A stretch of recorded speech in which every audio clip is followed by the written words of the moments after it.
do I. Tonight, we're sawing bones and de-oiling snakes in a show all about quackery.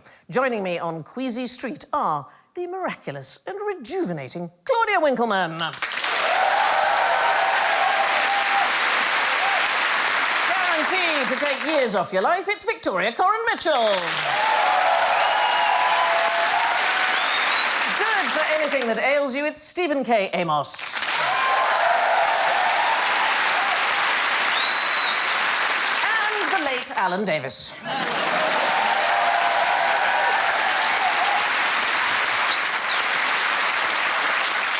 And their buzzers don't sound well at all. Claudia goes... Achoo! Wow. I like... Victoria goes... Oh! Literally dying. Stephen goes...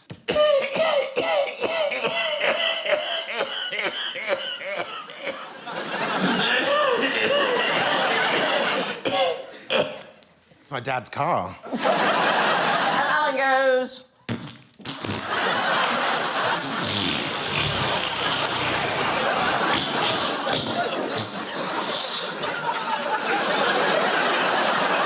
Anybody else feel the need for a mop? I've given you all some quack medicines. I would like you to persuade me to buy them. So we're going to start with Stephen. Oh. What is your quack medicine? It's a jar of Princess Lotus Blossom's Vital Spark. Marvellous. And what do you suppose it does? The lotus blossoms, of course, one of the most famous flowering flowers. I love a flowering flower. From Japan. Yes. Obviously, it gives you vital sparks, energy. Right. Basically, a modern-day superhero supplement. Right. Yeah, there is a wave of superhero films at the moment. We should all embrace those. Right. One of the biggest ones for me last year was, of course, Black Panther. The Black Panther gets his superpowers by consuming a special herb. OK. Don't just go the whole hog and just call him Ganja Man. These were actually sold at the World Fair in 1904 by somebody pretending to be Princess Lotus Blossom, and she was trying to give men a vital spark. What might be the idea behind the pill that men might want? Like a prompt to action. Yes, exactly that. She was actually a woman called Violet McNeil. She was from the Midwest, and she had nothing to do with being a princess, but she claimed to be Chinese. And does anybody know why she could claim to be Chinese and nobody would know? She's put on a bit of what they used to call yellow face. I know. That's what it was called. It was called yellow face. Because the Americans had banned all Chinese people in 1882, so people didn't know what a Chinese person looked like. They just banned them? They just banned them. The Chinese Exclusion Act. It's a pretty clear name for an act, isn't it? We just got rid of them. On what grounds? Well, that there were too many of them working, and what they wanted to do was to have jobs for you know, Americans who were not Chinese. And so they got rid of them. In fact, they got rid of them until 1943, when they allowed in 105. That's extraordinary. So they didn't know she was Chinese? No, so they didn't know she wasn't Chinese. She was this woman from the Midwest. Hell, that's Violet. She ain't Chinese. That's Violet? Violet! What are you doing? They're basically boiled sweets, but she told everybody that this was something that had come from a pouch in the turtle brain called the quackery. Violet, where'd you get them pills? There it is, the quackery. And she would say, a man who takes these pills will shout out, "Pongwookie," which is, she claimed, Chinese for eureka. So these from that era, if I take a couple, will the desk rise? You might just come through it like that. Tunneling thing, you know, in Thunderbirds. I suddenly really want them to work. Right, let's try another one. Alan, you've got some medicine. What have you got? Oh, well, it's Dr. Brinkley's Formula 1020. And what do you think's in it? I think something drawn from an animal of some sort, of bodily fluid. And then you add it to your own self. Cheaply priced and almost odourless. Well... I'm describing myself there. It was a distillation of goat glands. Oh, for God's sake. What? Yeah. Well, it wasn't actually. It was just coloured water. The temptation to fire it at the audience is always...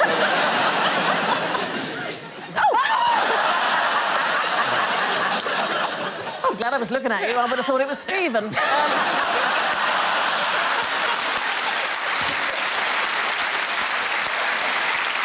He promoted this as a distillation that would cure anything from emphysema to flatulence. What? Which is quite a range, isn't it, of Yes. diseases. So I was quite close. Cure anything, a cure-all. Yes, but he also looked part goat, I think. Yes, goatee. Yes, exactly. And goats were a big thing for him because after the coloured water, he thought something more significant is needed. And he started transplanting goats' testicles into men's scrotums. Wait a minute. Yeah. You can't put a goat's testicle into a man's scrotum. Well, as they discovered... And God knows I've tried. But He was the goat gland doctor, and you would select your goat, and the goat would then be castrated and the testicles inserted into the patient's scrotum. But no, that didn't happen. No, it did happen, and lots of people did it without checking whether he was medically qualified to do this. Were these people, were they maybe impotent and concerned whether they could or could not have kids? Aha!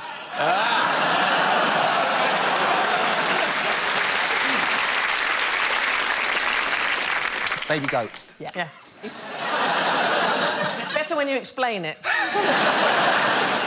He went to something called Eclectical Medical College in Kansas, but he didn't actually graduate. And anyway, the college was one of homeopathy. But he became unbelievably famous as the goat gland doctor. He started his own radio station in Kansas. He became so popular that he paid for the town that he lived in to have a second post office to receive all the letters that he got. He did kill hundreds of people. And in the end, in 1939, he sued the American Medical Association. Somebody had dared to say he was a fraud, and he sued them for libel. And then when he gave evidence, it was quite clear that he was a fraud, and he was stripped of his licence. He died in poverty.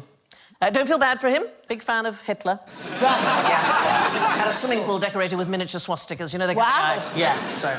When they castrate and sheep and goats, Yeah. then the testicles just drop off and shrivel up in the sack, don't they? actually, that's not true, because I have held a pair of ram's testicles. And... Ram's testicles. Yeah, they weren't attached to the ram at the time. I was making a series about the dictionary, and we were investigating the origins of the word codswallop. Yep. Because nobody quite knows where it comes from, and one theory was that it's related to cods, which is slang for testicles, and... you know, television being what it is, apparently I had to explain this on camera while holding a pair of ram's testicles. So, as in codpiece? Yeah, cods, knackers, it's Yeah. a sort of common slang. No. Yes, and we went to a butcher's shop. This is good. And, no, but they're enormous. Describe like that. I mean... Can I just say this is not the direction I thought this was going to go? So here's the thing, lots and lots of cures for virility, and I'm just going to pass this on as a piece of general knowledge. If you put Viagra in a vase of flowers, the flowers will stay erect for a week longer than normal. Right, Claudia, your medicine, Yes? what are you going to sell to us? Let's come OK. away, shall we, from virility. Oh, this is excellent. Theodore Roosevelt's baldness salve. Ah. Yeah. It might not be your head, just an area of your body where you want some more hair. Forearms, legs. Hot, cool. Check me out. Yeah. You use this. Right. I use this. Yeah, before this, I didn't have hair and down. Yeah. Well, it was sold by something called the Skolder Institute, and it was sold as something that had been used by both Roosevelt and Houdini. As it happens, both of them had recently died just before this product came out, so they couldn't say whether it was true or not. You sent samples of your hair through the post for an individual diagnosis by Professor Skolder, and he got his diagnosis from a Dominican friar. It was rather a complicated process, but a guy called Arthur J. Cramp, who was a rather tenacious member of the American Medical Association. He sent in hairs from a fox fur coat, from a Japanese wolf dog, then a woman with extremely long, lustrous hair, and finally a piece of wrapping twine. And each time he got the same response, which was that the hair was severely undernourished and needed Dr. Skolder's cure. It's actually just Vaseline. Yeah, but good. Good. But I think I did. I mean, we all want some, right? Yes, you've sold that to us.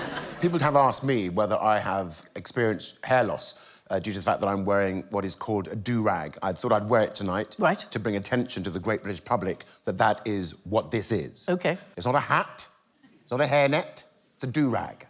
I get confused. People at the airport, immigration, excuse me, sir, can you take off your bonnet? And I get quite defensive. I say it's actually a do-rag. It is a hat.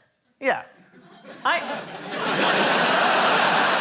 mean, not to get too existential, but... Please do. What is a hat? And where do we draw the line? A plastic bag? If you put it on your head, it's a hat.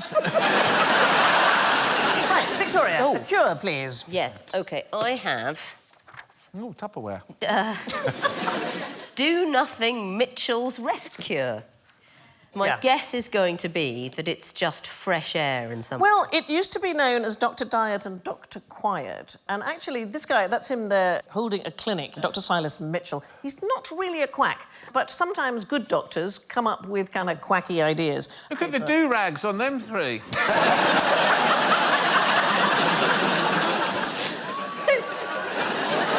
Said no one ever. But what era is that? Turn of the 20th century. Because until the turn of the 20th century, I think the distinction between doctors and quacks was quite moot. Oh, yeah, but this guy was, he's the father of neurology. But he also came up with this idea, women in particular, that it was incredibly good for them to lie down, do absolutely nothing for 6 weeks. And they were not allowed to do anything except be spoon-fed, maybe get up and go to the loo. They had to drink pint after pint of milk, and they were banned from reading and writing. So Virginia Woolf did the cure. Her doctor described it when she'd had a nervous breakdown. She writes about it in Mrs. Dalloway. Charlotte Gilman wrote The Yellow Wallpaper, which is a book about a woman going mad because of this rest cure, but it was particularly given to women, and it was thought that this would cure them of... I don't know, the hysterical idea that they wanted to work. Or read a book. Or read a book. Think of all the laundry that's mounted up after 6 weeks. But he was also a good doctor. He coined the term phantom limb syndrome. He, in fact, was the first reported case of something called Mitchell's disease. We've all been there. Maybe know where we get the word quack from. Ducks. Extra point for Alan there. I think that's marvellous. Something's going to go off. It's quack salve. It's somebody just bragging about their ointment. There's a fantastic golden age in the United States of quackery. It's pretty much post-Andrew Jackson. He was the 7th president, and he generally believed that the common man knew more than experts. So he was the Michael Gove of his day, if you like. All but 3 states repealed all their laws regarding medicine, so people were free to just go and sell whatever they like in medicine shows. I mean, Europe had them as well. We had what we called mountebanks, who used to go and sell medicines, literally climbing up onto a bench. It's Italian for mounting a bench. Right, this next question makes me all of a quiver. Why might you invest in a vibratory chair? Oh! Perfect noise for it. Because you're furnishing your vibratory? Oh! I want a vibratory. Yeah. It's a new room in sexy Cluedo. Go there, you get beaten to death by an Art Deco vibrator. It's a good place to go if you're mixing something in a bowl. Well, there is an entire museum in the United States called the Museum of Questionable Medical Devices. It's in a science museum in Minnesota. It was called the Battle Creek Vibratory Chair. It's from 1900. There it is there. It shook the patient violently to help waste pass through the intestines. It also cured headaches, apparently. It was installed in John Harvey Kellogg's sanatorium in Battle Creek. Kellogg, famous for... Cornflakes. Cornflakes, absolutely. He was an odd fellow. He believed that all sex was bad. I mean, All everything. sex? All sex, yeah. He was married for a long time, but it said it was never consummated. They produce huge quantities of semen.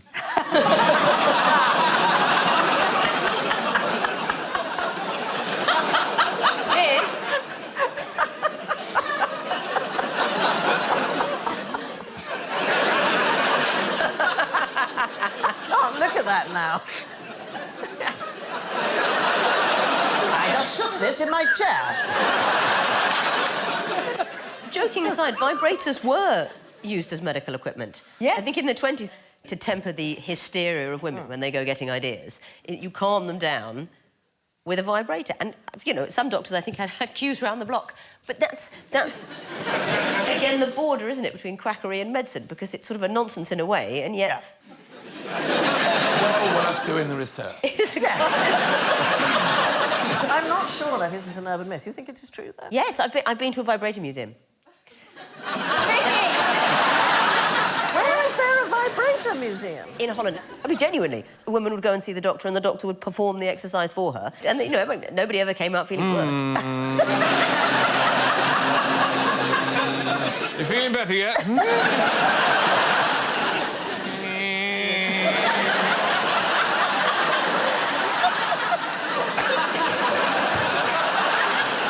There's also, in this museum of questionable medical devices, there's a 1970s foot-operated breast-enlarging pump. It looks completely... There it is. Yeah. What was that, so you can be discreet under the desk?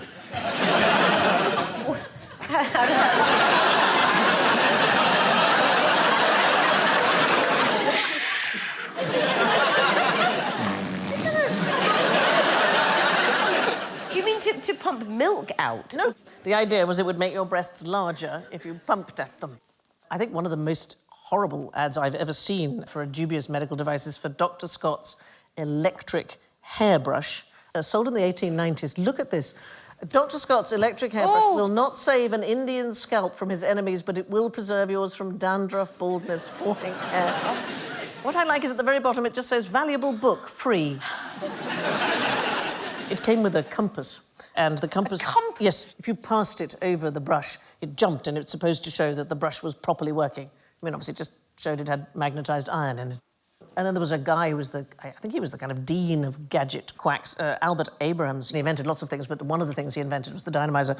And he claimed he could diagnose any known disease with a single drop of a patient's blood or their handwriting or do it over the phone. A blood sample was sent to him by a member of the American Medical Association and got back a diagnosis that the patient had malaria, diabetes, cancer and syphilis. In fact, the blood had come from a rooster. Now to a different kind of quack. What am I saying here? Oh, adorable. I mean, it's time for tea. Get all your mallard friends. I've laid out the area. But do not bring bread. Yes, no, bread is very bad for ducks. That's a very good point. But you mentioned mallards. Most ducks don't quack. But it is predominantly female mallards who make this particular noise. And why do you think they make it? Is it a duck rape alarm? Because isn't that a famous... Consent is not big in the duck world. No, not at all. They're nasty to each other sometimes. Yeah. Yes, and I think the mating thing is pretty horrible. Hashtag quack quack.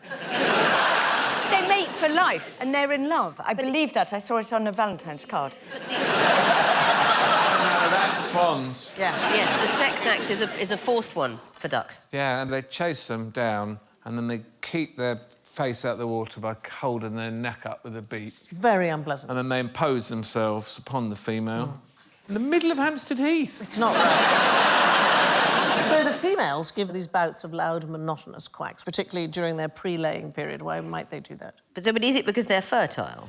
It is because they're fertile, but it isn't what you might think, which is that they're looking for a mate, because they quite often will do it when the mate is right there. Weirdly, we now think it's because they're drawing the attention of any predatory mammals who might be in the area. So what they want to do is, if the predators come, they think, not going to stay here and nest, it's not safe. And so they're actually trying to attract the very thing that might have a go at them. Gosh, that's clever, isn't It is clever, yes, isn't yes, it? yes, like leaving your car doors unlocked if you go to look round a house. Yeah, exactly that, yeah.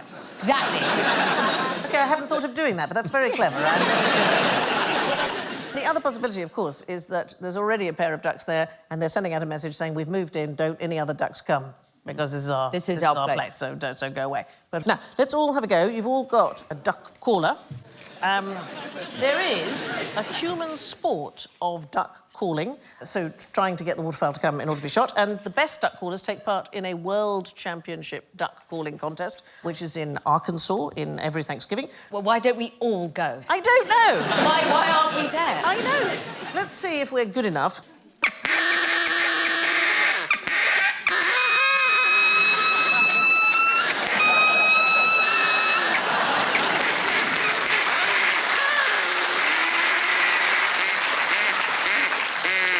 Only one woman has ever won. Rather pleasingly, she won in 1955 and 56. She was called Pat Peacock. Brilliant. The very first person who won didn't have a duck caller at all, just made the sound with their own throat. Victorian children used to make their bird callers by cutting the larynx from a recently dead goose. Yeah, and blowing through it. Oh, thank God television was invented. I know. Look at what they used to do if a child had no legs.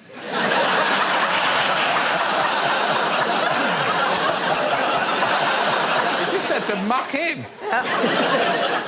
Anyway, in 1850, there was a 12-year-old who accidentally swallowed his goose's larynx that he was blowing through, and he started honking like a goose every... every time he breathed. And there was a German doctor who eventually performed a tracheotomy on him, and there's a medical paper entitled On the Removal of a Larynx of a Goose from That of a Child. Mallards quack to check for predators and avoid becoming a sitting duck. But what would you have to do to find yourself imprisoned in Reading for 2 years? Oh, a sort of BA in town planning or something like that.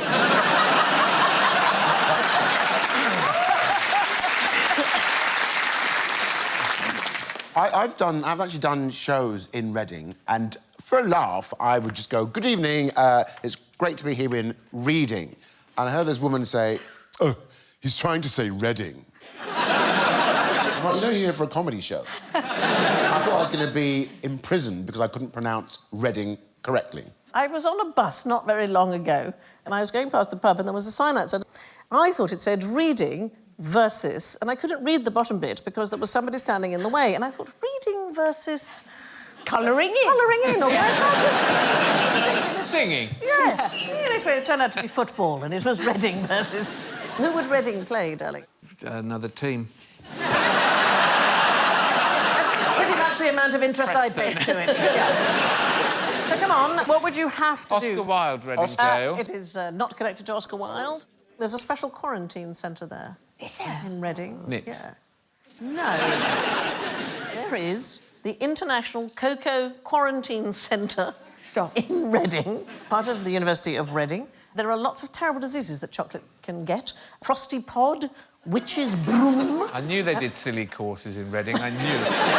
Well, but these are really serious, Alan, because they can destroy up to 40% of the crop every year. And so when cocoa plants are transported from one country to another, it's very important to make sure that the diseases are not moved with them. And so chocolate plants will spend 2 years in Reading being cloned. Relaxing.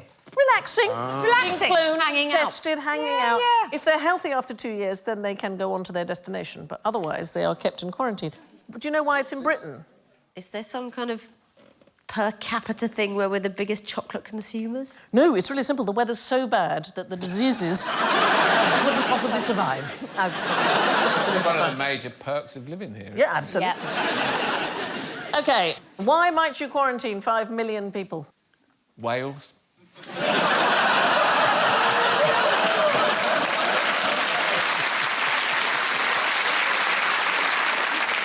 5 million people, largest quarantine in history.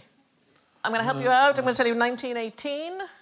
Was it the flu? Yes, flu epidemic. The whole of Australia was quarantined in 1918. The flu epidemic, pandemic, started in the USA and in Europe, and the Australian government decided to quarantine the entire country. All ships were intercepted, all forced to moor offshore and see if any symptoms developed. The flu did eventually get through, but it wasn't anywhere near as bad as it could have been. I mean, still very bad. 40% of the country got flu, 15,000 people died. However, if you put that against the rest of the world, 50 to 100 million people died of the flu, and there were 500 million cases. And tragically, the celebrations at the end of the First World War helped to spread it, because people who'd been keeping in their houses suddenly came out to celebrate, and then the flu was passed from one person to another. Anybody know why it was called the Spanish flu? It started in the United States and probably in France as well. It's one of those weird things where the censors didn't want anybody to write about the fact that there was a flu epidemic because they thought it would cause panic. But you could write about it being in Spain, because Spain was neutral and not part of the war. So we just blamed the Spanish. Not only not fighting, but now they've given us flu, the swines. That's a really good fact. Yeah. Thank you very much. Yeah, I like that. Here's the thing about Australia, they even quarantine rocks. Did you know this? I love this fact. Yeah, they're called sorry rocks. Oh.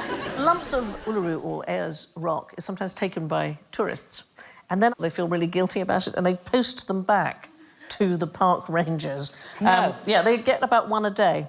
The largest ever returned weighed 32 kilos. Somebody has taken a 32-kilo But also, don't you find when you're on holiday you buy stuff that's inappropriate? Yeah. You go, oh, a Stetson. I'm going to live in a Stetson. Yeah. Because I'm in Texas. And then Yeah. you go home and you go, why? Yeah.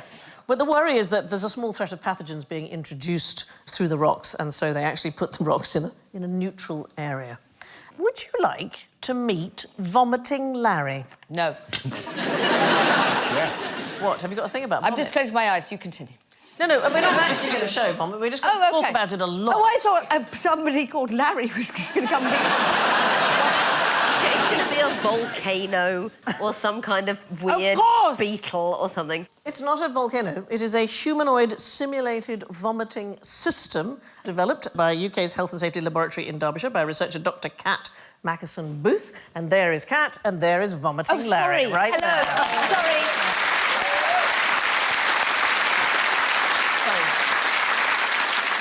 Kat, I believe that Larry can vomit on command. He can. Why would you invent such a thing?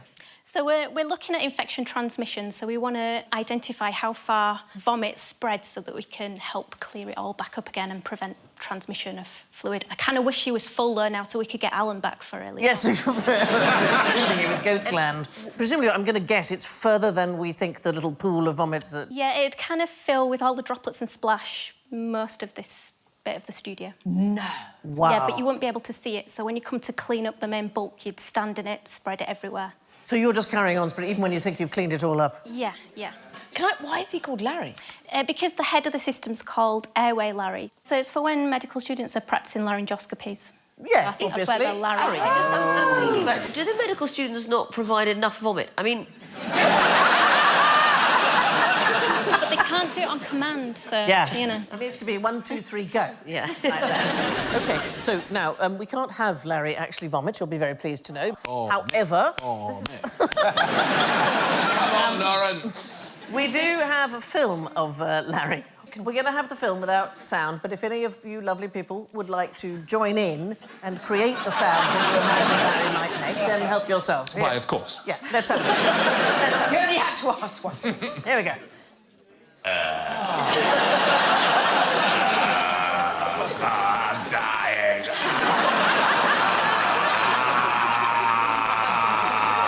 It's coming out of my arse as well.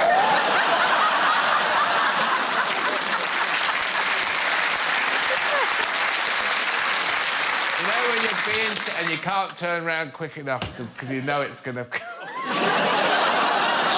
Oh, no.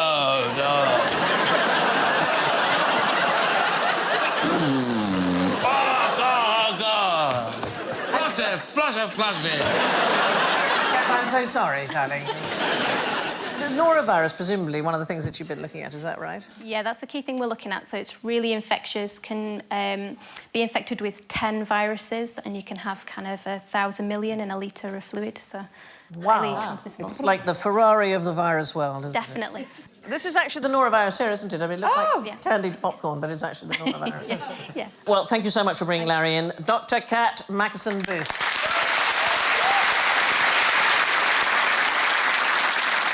Here's the thing. They found the world's oldest vomit. They found it in Peterborough. Around the back of the Weatherspoon. Yes. Can I guess how old it is? The oldest... 4,000 years. A little bit older than that. Is it a fossil? It is a fossil, yeah. Millions of 160 years. million years. And it was this creature here, an ichthyosaur, so that's an ancient marine reptile. And this is where vomit becomes exciting. This is where it is actually scientifically very exciting. Best sentence I've ever heard. I know.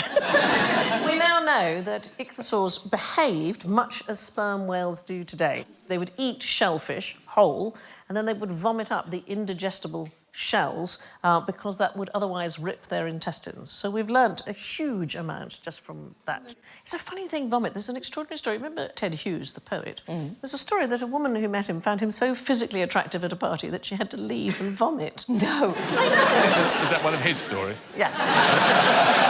She was quite overcome by my attractiveness. She went up there and threw up.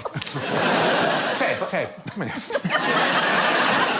I had went to a really good party, and on my way home, I was on the tube, and it was on the, you know, those old litter boxes, and I had one of those like, oh, I thought, it's coming, it's coming, it's coming, ooh, and everything came out, but there was no bottom on the bin. Filled my shoes. I love the things the scientists discover. Apparently, they only discover that flu can travel between different species after a ferret sneezed in a scientist's face. 1933. Now, here's another question to make you queasy. What happened when Michelangelo took his socks off? Oh, don't say some of his foot came away. Oh, no. Oh. Oh! Apparently he didn't wash, but his skin used to come off if he took his clothes off. So this is thought to be a portrait of him by Raphael. It's a sort of having a go at him. Raphael was a kind of a young buck, and Michelangelo was quite old by then. And he has Michelangelo playing Heraclitus, sort of the weeping, grumpy philosopher, because Michelangelo was incredibly grumpy. But according to Michelangelo's biographer, he wore stockings of dog skin constantly for months together, so that when he took them off, the skin of the leg often came away with them. I know. He was very busy. I mean, he was incredibly busy. How long did the Sistine ceiling take? Well, it took years and years and years, and he wrote that he constantly had his beard to heaven. He used to talk about the brush is always above my face, my haunches are grinding into my gut, and my poor ass strains to work as a counterweight. Actually, there's a really fascinating thing about Michelangelo that they've fairly recently discovered, that you can probably tell a Michelangelo sculpture. So if you take something like the Rothschild bronzes, there are 3 ways, in fact, the experts now say you can find that it's a Michelangelo. The first thing is that the first and second toes are splayed in the figure. He always depicts the abdomen as not having a 6-pack, but an 8-pack, and he gives his sculptures unruly pubic hair. And the suggestion is that one of his favourite models must have had all of those attributes, the toes and the 8-pack and the unruly pubic hair. I wouldn't say that's unruly. Well, it's not had a comb, has it? I like that that's now what we're all looking at. It was what we were all looking at anyway. What, the milk tray man's let himself go? Michelangelo used to get his marble from the Carrara quarries in Tuscany. He used to visit the quarry and pick the exact piece of marble that he wanted. And David that was discarded. Nobody wanted... That's absolutely right. In fact, you should have an extra point for that, because it had been discarded by 2 previous artists. Yes. Agostino de Duccio and Antonio Rossellino, they both had tried, and the trouble with it is that it's not actually very good marble. And one of the reasons why we know this, there was a guy who was smashed a bit of David's toe off, and they've now been able to analyse the splinters from that. It was a guy called Piero Canata. But you're absolutely right. The David is unfortunately made of not such good stuff. Now, Alan, why might I siphon 4 gallons of gas up your bottom?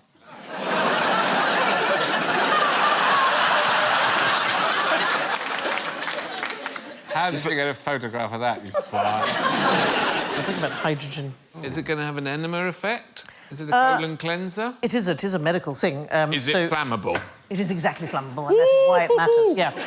This is not exactly... Wow. Oh, like, you're actually going to do it? Yeah. There was an American military surgeon who was called Nicholas Sen, and he came up with a system for checking whether you'd been shot in the guts. So one of the things they would do is they would pump hydrogen up your backside and then set fire to the gas as it escaped from the wound in your stomach. So we're talking about the late 19th century. It was a huge problem for surgeons to work out whether a wounded patient had their intestinal canal pierced by a bullet. Can't you just put them underwater like an inner tube? If you did the surgery and it wasn't necessary, it could kill somebody. So they needed to work it out. And so he came up with this system. It was called rectal insufflation of hydrogen gas. It's a bit like a plumber looking for a leak in a gas pipe. If it had gone in, it would escape through the hole. And he did try it. If there was no hole, they would just explode. Yes. Well, he did try it on several dogs first, to the point where their intestines ruptured. So, I know. But then he decided to try it on himself, and he had his assistant pump 6 litres of gas up his bottom. Can I just read this, because it's awful? He found that the escape of air or gas from the rectum was prevented by an assistant pressing the margins of the anus firmly above the rectal tube. Tried it on 2 patients, it never really caught on. It's quite clear that the entire thing was devised because he fancied his assistant. Also, sometimes I think with these stories about research, they just get to the end of a long day. And I think, let's see what happens if you stick a load of hydrogen up your arm. But there are lots of self-experimenters. There was a guy called Dr. Stubbins Firth, and he was fascinated by how yellow fever was transmitted. But, I mean, slightly bonkers. He wanted to prove it wasn't contagious. So he did things like he dribbled infected patients' vomit into a cut on himself. I know, he put it into his own eyes. He tried frying the vomit from a yellow fever patient and inhaling the fumes. And then he also sat in a vomit sauna. Who knew there was such a thing? Wow. It's another word for a night bus.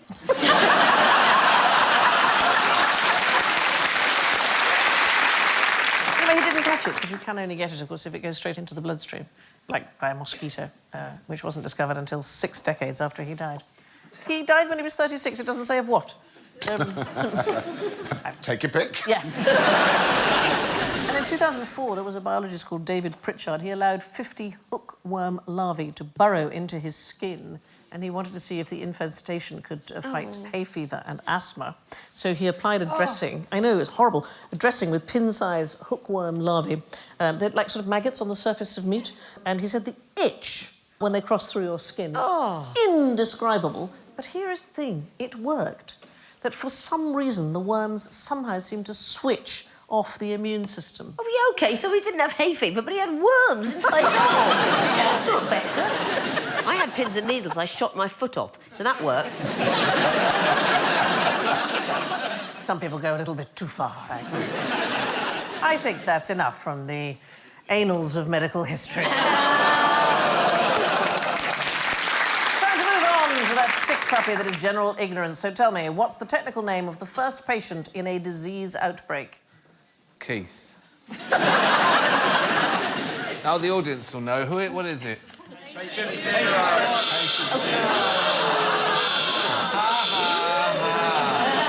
See, you fell into that trap immediately. No, it's the index case or index patient. People do think that it's patient 0, and actually it's based on a mistake. So the very first time that was given was to a man called Dubious, and he was a French-Canadian flight attendant who allegedly contracted HIV in Haiti, and he spread it, allegedly, to lots of men during his lifetime. And he wasn't referred to as patient 0, he was patient O, and the O stood for outside California. But people now think that it was patient 0. While we're on the origins of disease, can you name someone who had Lou Gehrig's disease? Lou Gehrig. No, it turns out he may not have had it. He was a baseball player, wasn't he? He was a New York Yankees baseball player. He died in 1941, and even though it's named after him, the chances are he didn't have it. It's most likely that he had some kind of brain trauma brought on by the long-term effects. Very, very tight cap. Of concussion. So Lou Gehrig's disease is actually motor neurons disease. It's also known as ALS. It's a specific disease which causes the death of neurons controlling voluntary muscles. It became famous actually with the Ice Bucket Challenge. Yeah. They raised £90 million in just 1 month with the Ice Bucket Challenge. Which is cleaner, the gents or the ladies? Yeah. I mean, I haven't used that enough. No. We all agree. Yeah, that's a very good noise, isn't it?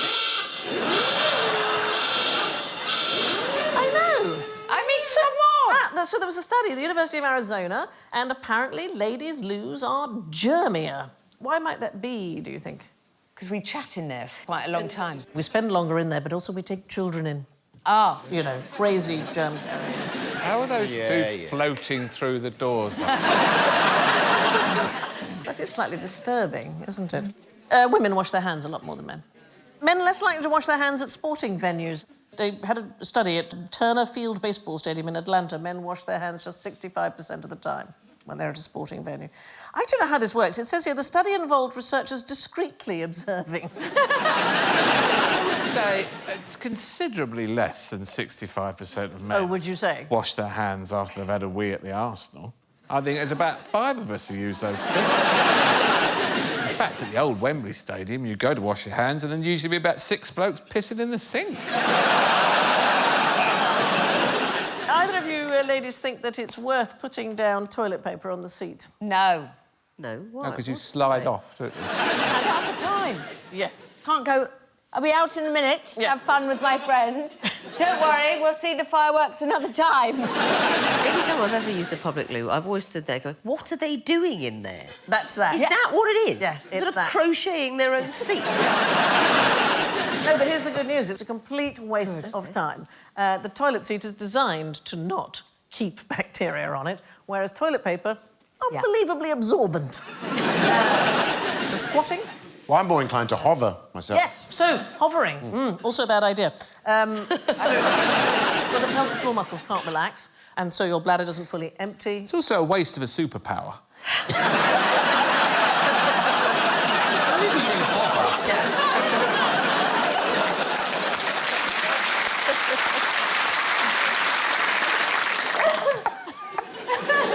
Apparently, the only way you can get really, really sick in a public lavatory is licking the toilet seat. Oh. I'm just saying, that's what they've discovered. All been there. It turns out that the gentlemen's lavs are cleaner than the ladies', despite the smell. After you've been drawn, hanged and quartered, how many parts do you end up in? Quartered would suggest, what is it? Is it 4?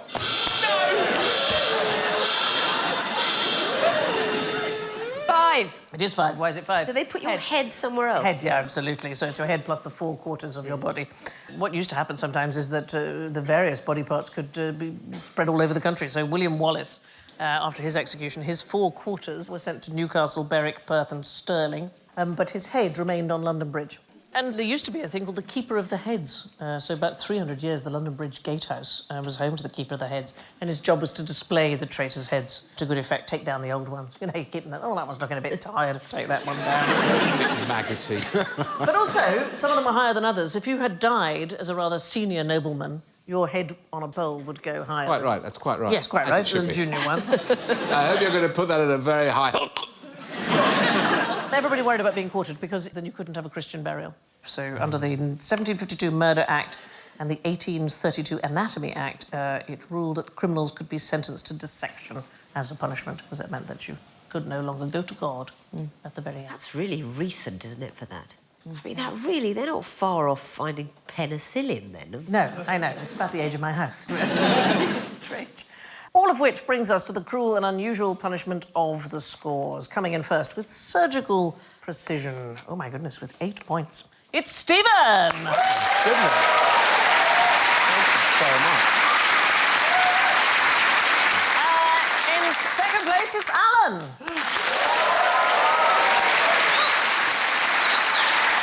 7 actual points. And in third place with -5, Victoria. -6, it's Claudia. But Claudia is not last. In last place with -10, it's the audience.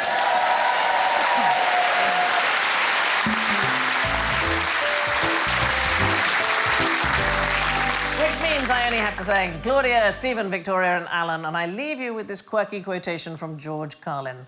Isn't it a bit unnerving that doctors call what they do practice? Thank you and good night.